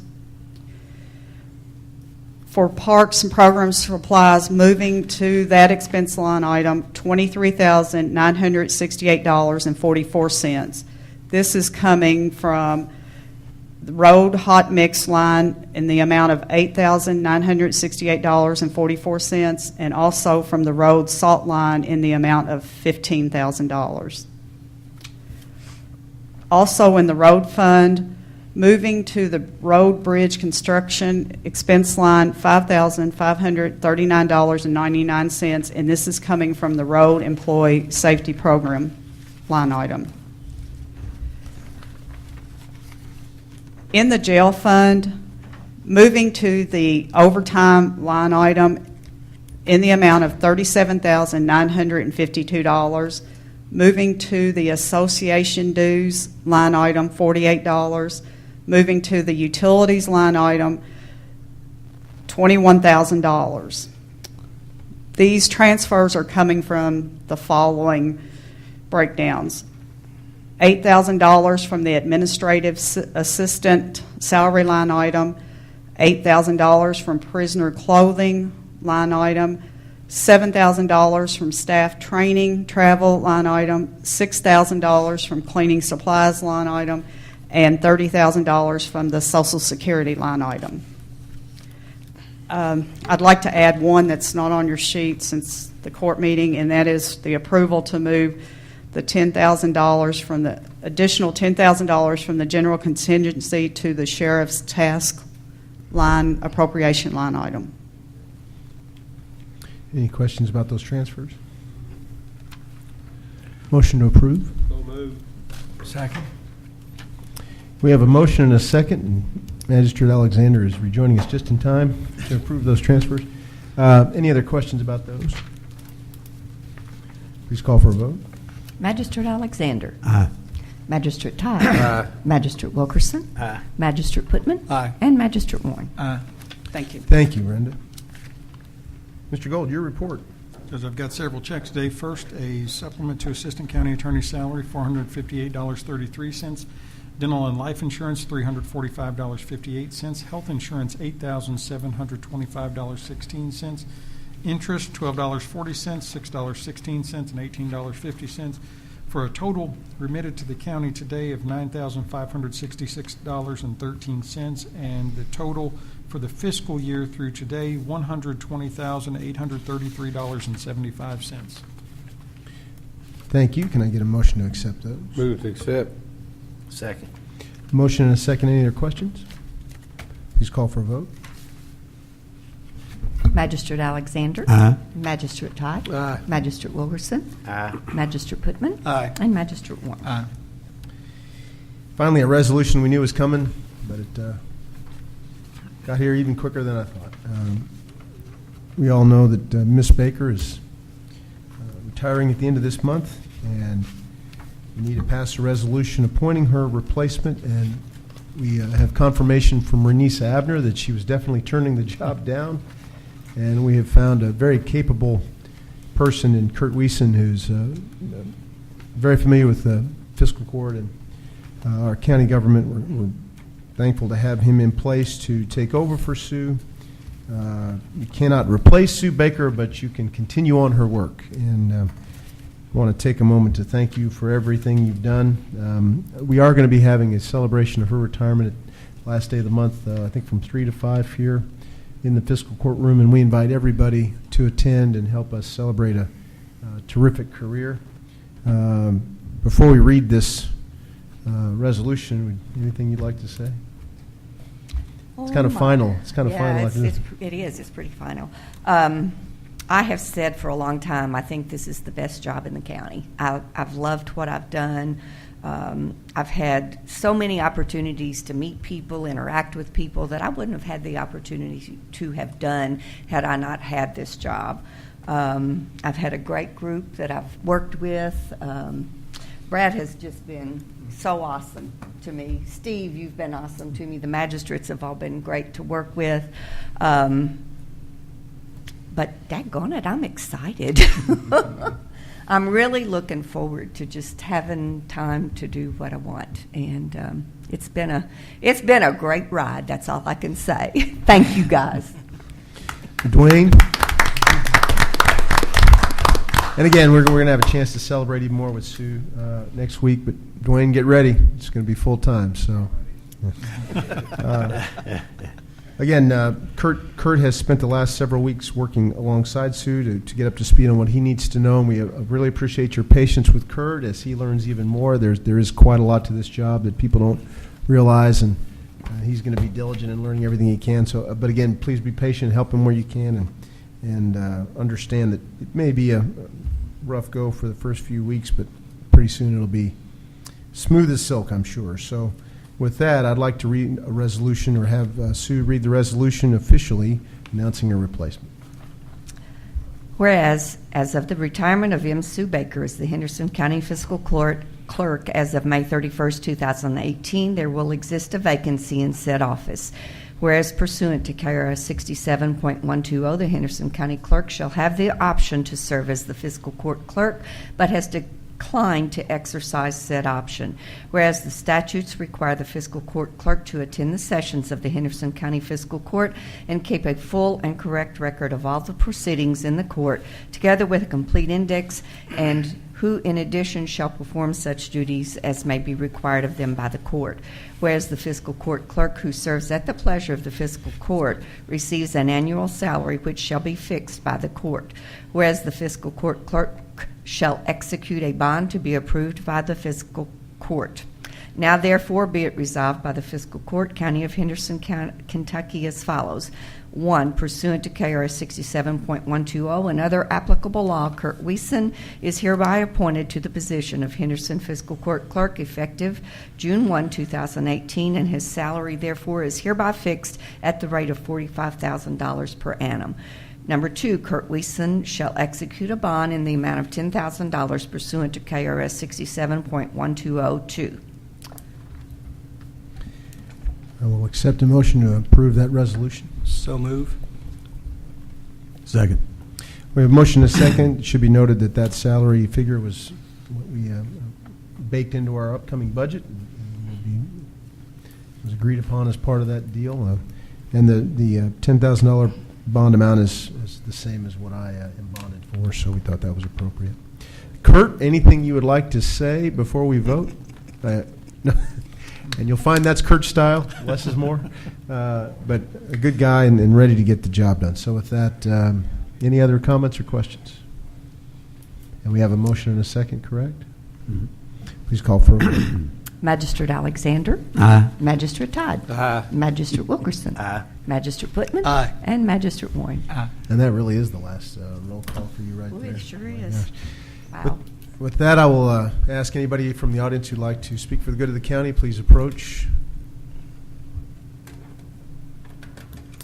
Hearing none, Magistrate Putman. Thank you, Judge. Just all good in the fourth. You know, it's kind of speechless, really, you know, realizing that Sue is leaving. You know, I know I've been a nag. You have not. She's indulged me many times, and she was a source of information, a great resource. So, Sue, we appreciate everything you've done. I know I do personally. So, you've been a dear to work with, and not to say Kurt won't be. I don't know if he'll be a dear, but I feel like Kurt's already been around for quite a while, so we have a pretty good rapport with Kurt also. But Sue, I don't even know what to say. Wish you the best. Thank you. Thank you. I know you'll love it. I know I will too. Yeah, and Dwayne, y'all can just go and blow now. That's You know, right. That's throw right. the top back and Yep. get on down the road. You bet. But I'm good, Judge. Thank you. Thank you, Miss Butch. you, Sue.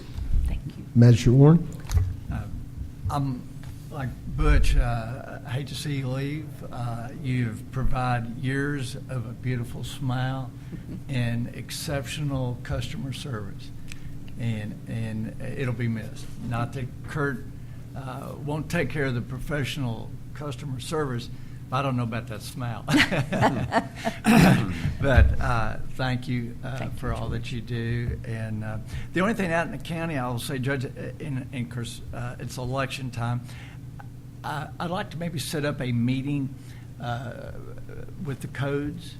Seems like I've had more questions about the codes enforcement, particularly out in the rural community type thing. So just at some point in the future, set up something. Okay. Not next week, obviously, but just sometime in the future. Yes, sir. And you will be missed. Thank you. Magistrate Alexander? Same as Sue. I've really enjoyed working with you. I've gotten close to you, and you've been really good to me, and this court also. We're going to miss you, and maybe you and I we'll try to do a little something on a celebration All right. on later down the road. Sounds I want to awesome. do that. So anyway, Sounds great. Thank you. Good luck. I hope you love your retirement. I'm I sure think you I will. Everything else, I'm good. Magistrate Wilkerson? Sue, I can remember 11 or 12, almost 12 years ago now. It's been a while. I mean, you kept us all in line. You was the source of information that we needed. I mean, because, you know, when me and Bruce and Ray came on, I mean, we know nothing from nothing. And I mean, you always set our conferences up, and I wouldn't want to say you're like a mom to us, but you were like a sister to us there. But we do. We appreciate everything you did, and I love you. Thank you so much. Magistrate Todd? Sir, I know what to say. Congratulations, and I know that. Microphone. All right. He wants me to say the microphone. I know I love you, and I know that you did take care of us. I mean, we were green when we come in there, and you just you guided us and directed us, and just you made us feel welcome, and we appreciate that. And I know that you will love and retirement, because I recommend it to anybody. You know firsthand, don't you? Yeah, every day is Saturday except for Sunday. That's right. You never know what. But we'll miss you, and we'll be seeing you around in Cracker Barrel or You somewhere. bet. Thank you so Thanks. much. Thank you. Everything else as well. Mr. Gold? You know, I told Sue yesterday, I had that window open on my Microsoft Word program for about a week and a half now, where she said, we need a resolution appointing Kurt. And I honestly, I just had it open, and I really couldn't bring myself to do it. As much as I love you, Kurt, it just, it was tough. Like everybody said, Sue's kind of been the one that did the onboarding. You know, when somebody would come into the county, she was the one that was there to kind of tell us, you know, this is how things work. She's the institutional memory of this place. I mean, together Makes me sound old, Steve. you know, Jeez. but you know, you have served not just as a fiscal court clerk. You've essentially been a deputy county judge executive.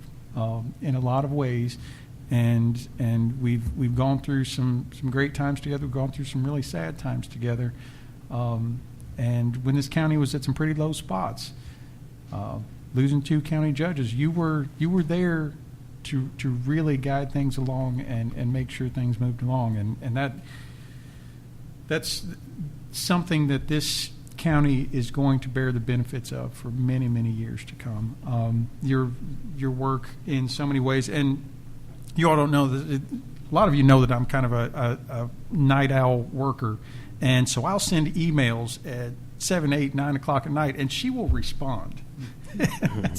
And that's so that was always welcome, but I always thought, oh my goodness, who's checking her email at 8 o'clock at night and responding?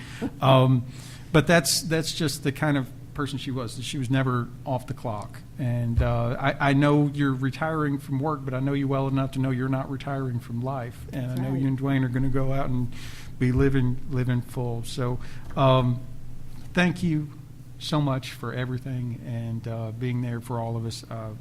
Just like I say, you will be missed, Kurt. You have some gigantic shoes to fill, but I also have faith that you are going to be able to do that. I would be remiss if I didn't also say a little something about, we've had members of the county family here go through some great losses, and my heart goes out to Magistrate Wilkerson and Jailer Brady for the losses they've suffered recently. Thank you. I want to say that the insurance, the subcommittee that's considering our property and casualty and workers' comp insurance met last Friday, had a good meeting. We've gotten several bits more of information yesterday, so it looks like we're going to have to continue deliberations a bit, perhaps meet again, and we will get a recommendation to you that we can act on at the next fiscal court meeting. It is all good. It's just more information to take in. We want to make sure we make a good, smart decision. And we appreciate everybody who's helped us work on that, including Brenda Ryder and Sue and Steve and various people who are helping us go through what is a pretty complicated process. Do want to send our condolences to the Wilkerson family. Longtime Magistrate Owen Wilkerson passed away, as you all know, and I think anybody who serves county that long deserves more than just a casual reference. He really was quite an institution for a long time, and I've had many people who I've married in the last couple of years say that their parents were married in the shoe store more than once, and it's quite a unusual and unique and cool thing, and our condolences to the whole Wilkerson family. If I talk about Sue too long, I'm going to cry, and there's going to be more chance to again celebrate Sue's career in a couple days. But she and I have, I think, it's been 2.5 years. If you can realize, it's amazing, isn't it? Yeah. 2.5 years I've been in this seat, and without your help, it would have been crash and burn a long time ago. So. Thank you for everything you've done, not just for me, but for the county and the entire court. I think if everybody can attend our reception, you're going to hear a lot more appreciation from people who really understand how important you've been, and that's as it should be. So it's going to be a great chance to go out in a blaze of glory on the 31st, again, 3 to 5 here in the fiscal courtroom. You know we love you, you know I love you, and you know how much you mean to everybody, and you did a great job. I think it's one of the best things anybody can tell anybody is in the position you were given, the position you were assigned, you did a fabulous job, and that's absolutely true. And with that being said, before I break down too much more, I will entertain a motion to adjourn this very long and interesting meeting. Motion. We have a motion and a second. All those in favor can leave.